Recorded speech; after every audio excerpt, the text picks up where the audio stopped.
বাচ্চারা সারপ্রাইজ, তোদের মামা এসেছে। এই কিপটা মামা আবার এসেছে, টাকা তো দেয় না, গিলতে এসেছে। মামা মামা, তুমি বাড়ি যাওয়ার সময় আমাকে টাকা দিয়ে যাবে, হ্যাঁ? কি কিসের টাকা? চুপচাপ পড়াশোনা কর। দিদি দিদি দিদি, একটা জিনিস দেখবি, ওই খুশটা মামা আমাদের টাকা দেয় না, ওই জন্য আমি মামার পকেট থেকে টাকা চুরি করে নিয়ে চলে এসেছি। বুধু ভেঙে, তোরা কি কেউ তোর মামার পকেট থেকে টাকা চুরি করেছিস? এই মারছে মারছে মারছে। এবার আর আমাদের কেউ সন্দেহ করতে পারবে না, চল। না না মা, আমরা টাকা চুরি করিনি, তুমি চাইলে আমাদেরকে চেক করতে পারো। না না ঠিক আছে, আমি তোকে বিশ্বাস করি।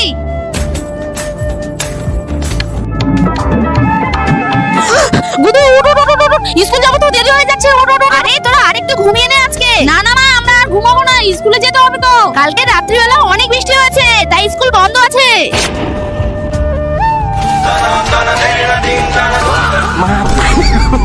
এতগুলো টাকা, আর মানে এটা টাকার গাছ। हम तो अंबानी हो गए रे बाबा।